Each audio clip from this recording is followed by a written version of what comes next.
Welcome back to our Techno class. I am your teacher Joy and be ready to learn about deciles of group data.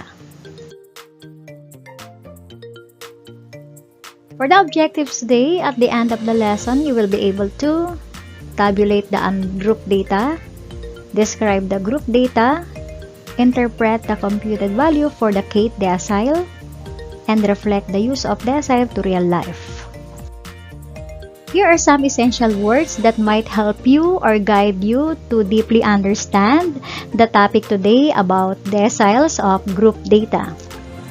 Class interval, consisting of numbers from the lower class limit to the upper class limit.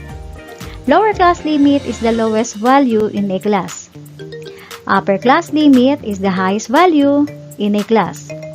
Analysis is a process for examining or describing the group data.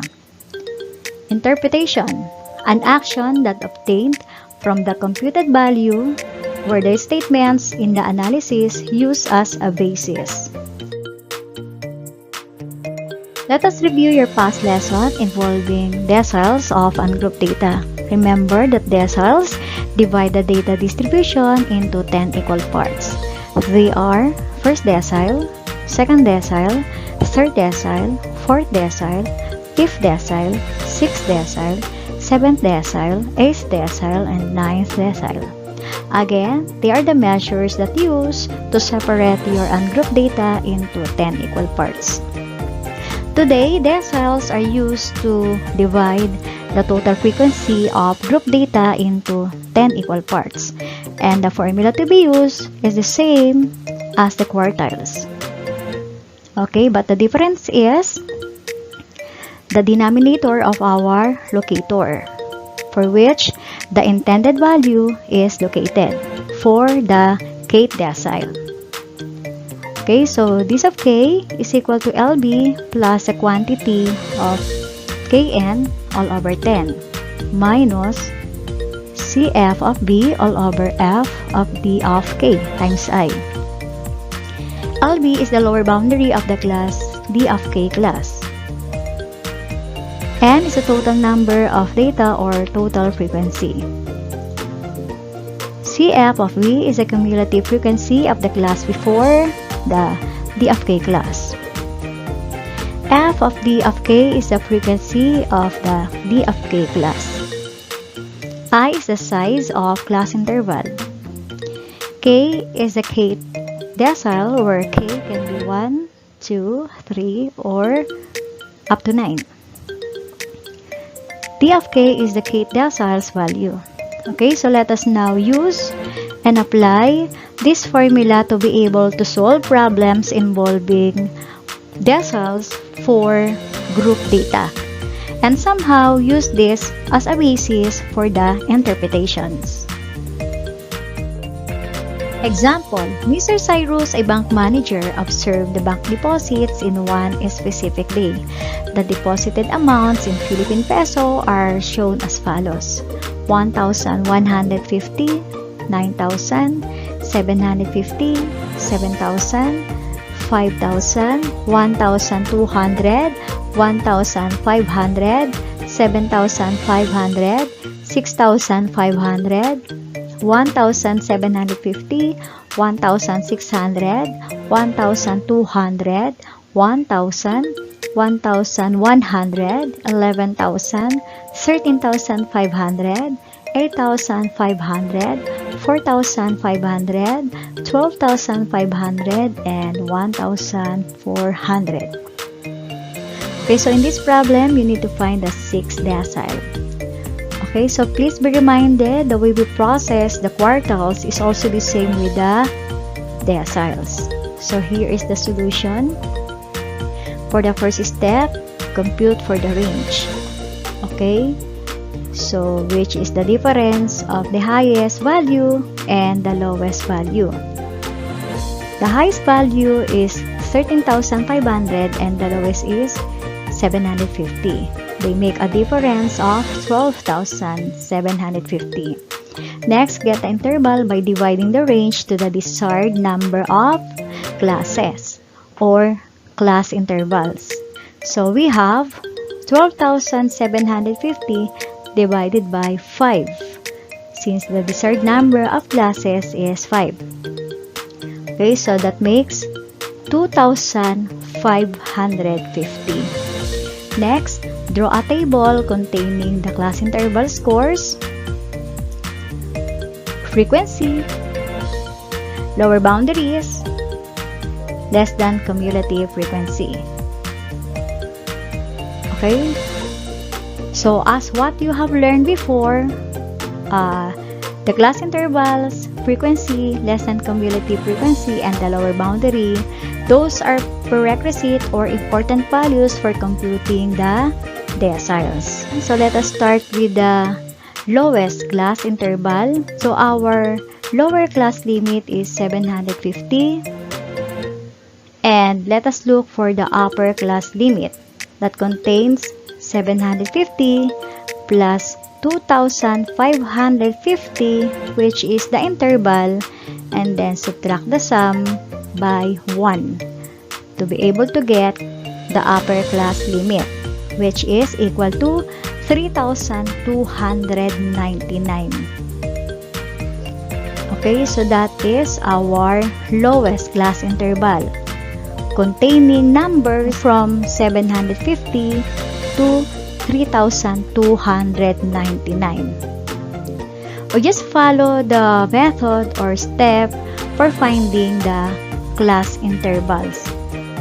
Okay, so we have 3,300 to 5,849, followed by 5,850 to 8,399.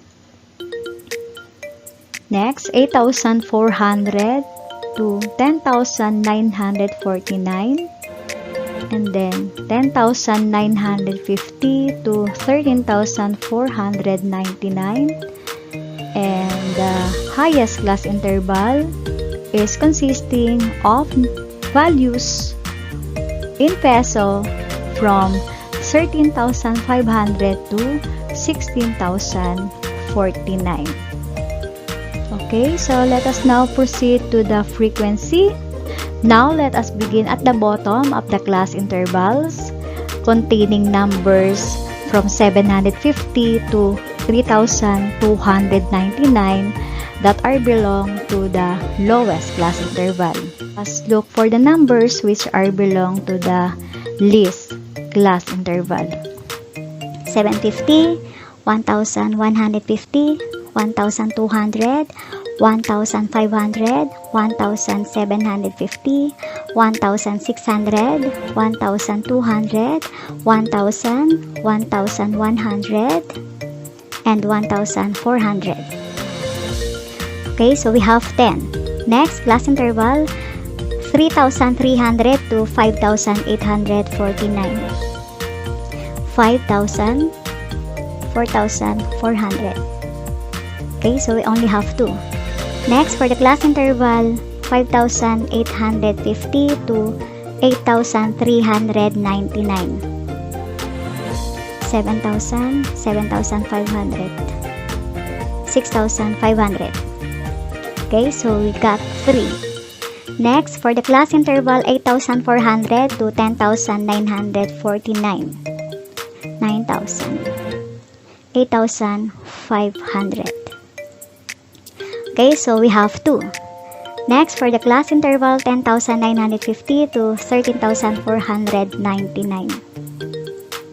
11,000 and 12,500. Okay, so we also have 2. Next, for the last class interval, which is the highest class interval, so the number is 13,500. Okay, so the class interval has only one frequency. Okay, so moving on to the less than cumulative frequency. So again, let us start at the bottom. So you write 10, 10 plus 2, 12, 12 plus 3, 15, 15 plus 2, 17, 17 plus 2, 19, 19 plus 1, 20. Okay, so this means that we have 20 data values. Okay, for the last column, which is the lower boundary, 750 minus 0.5, 749.5, 3,300 minus 0.5, 2,299.5, 5,850 minus 0.5, 5,849.5, 8,400 minus 0.5, 8,399.5, 10,950 minus 0.5, 10,945.5, 13,500 minus 0.5, 13,499.5. And since we already have completed the table, then let us now proceed to the equation. Okay, so let us apply the values to our formula for finding 6 decile. As what I have mentioned, we are now ready for the computation looking for the 6 decile since the table is already completed. Okay, so once again, here is the formula. D of k is equal to LB plus the quantity Kn divided by 10 minus Cf of B all over F of B of K times I. K is equal to 6, N is equal to 20, Kn all over 10 is equal to 12. Kn over 10 is our locator, which means that the intended value lies in this class interval. The cumulative frequency before is 10. The frequency of the intended value where the 6 decile lies is 2. And the lower boundary is 2,299.5. And I is equal to 2,550. Okay, so let us now supply all the essential values in our equation. D of 6 is equal to 2,299.50 plus the quantity of 12 minus 10 all over 2 times 2,550.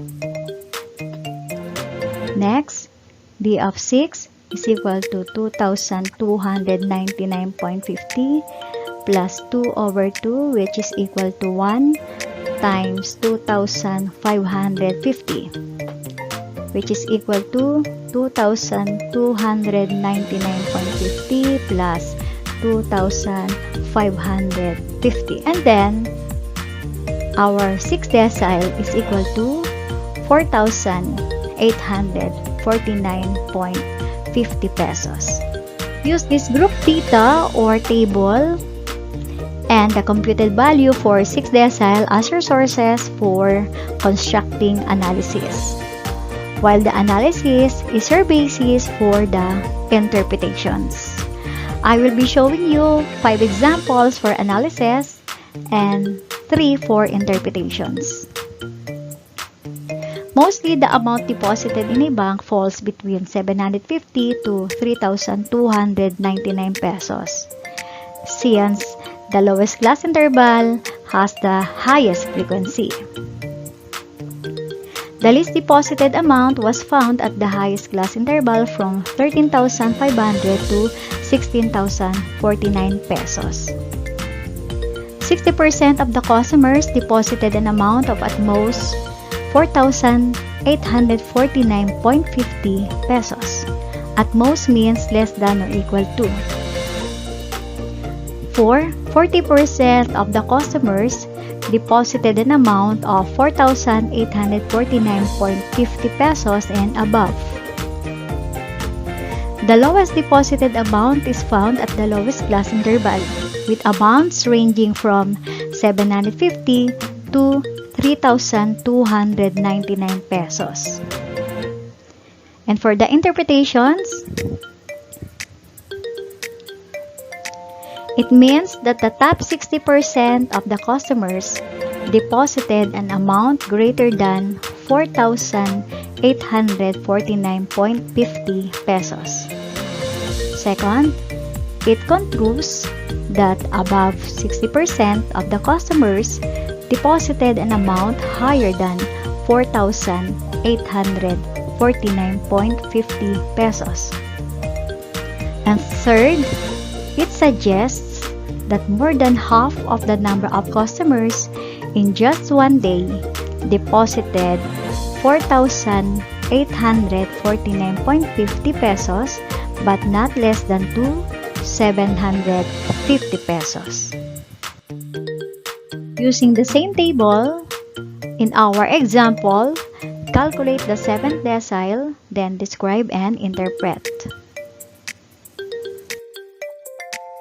For learning task number 2, make at least 3 statements that describe the group data based on the 7th decile, and at least 2 interpretations.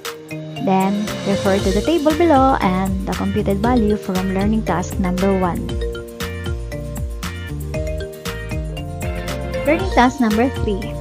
List down below is the daily snacks allowance of selected students in grade 10. Draw a table, then find the 8th decile.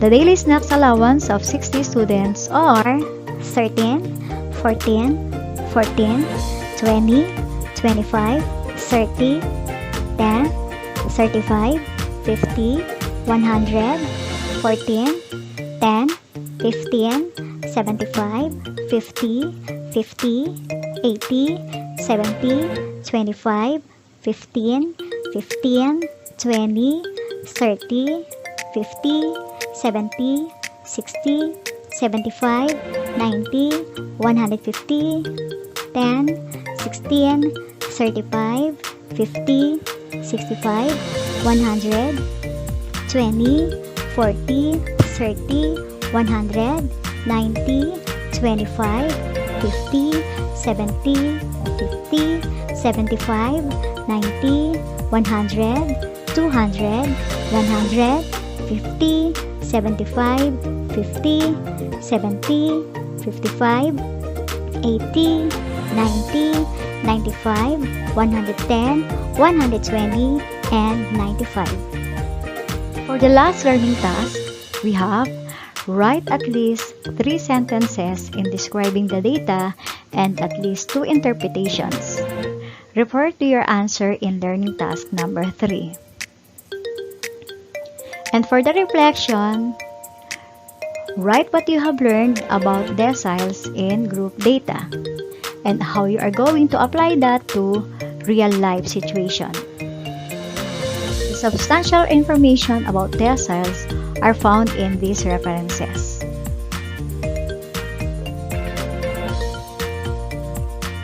So it's bye-bye time. Thank you very much for watching and listening in this video. Send in all your answers in any of my accounts. If you have any clarifications or confusions about the topic, you may contact me in this number. I am offering free consultations. Okay, so once again, this is your Teacher Joy. Bye-bye. God bless.